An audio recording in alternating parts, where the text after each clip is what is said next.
The Battle of Wahab's Plantation was a surprise attack on a Loyalist camp, which included elements of the British Legion commanded by Banastre Tarleton, by Patriot militia under the command of William R. Davey on September 21, 1780. The owner of the plantation was militia Captain James A. Wahab, who served as a guide for Davey prior to the attack. Confusion has arisen over the speaking of the name Wahab, as there are many spellings of the surname including Wahab, Wahab, Warhope, Warup. The Loyalists were camped on the west side of the Catawba River, while General Charles Cornwallis' army had camped on the east side. Davey opportunistically decided to attack the Loyalist camp, and succeeded in driving them back in complete surprise and with heavy casualties. He retreated before the British regulars arrived. The latter, in revenge for the attack, burned down Captain Wahab's house.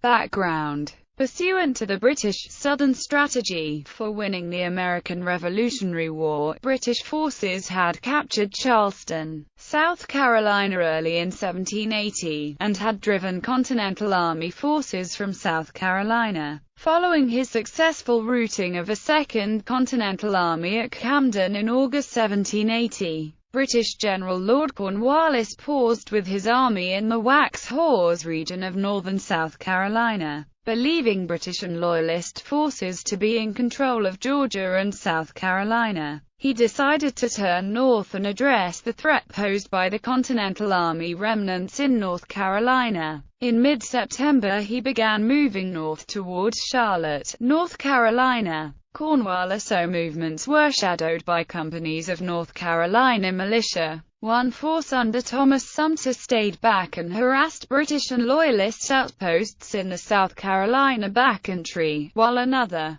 under Major William R. Davey, maintained fairly close contact with portions of his force as it moved northward. When he learned that companies of Loyalist dragoons and British light infantry were encamped to the rear of Cornwallis' army, he decided to attempt a surprise attack on one of those camps. Battle. Riding off on the evening of September 20, he located the Loyalist camp at Wahab's Plantation, not far from the light infantry camp. Sending William Davidson and a company of men through a cornfield to take the plantation house, he began moving up the lane toward the camp. The surprise was practically complete, and the Loyalists took flight, leaving 15 dead and 40 wounded. Aftermath. Davey did not linger at the Loyalist camp, as the infantry had taken notice and were beating to arms. He took away 96 horses and 120 muskets, and retreated to the north. Davey again made contact with British forces a few days later when they entered Charlotte, North Carolina.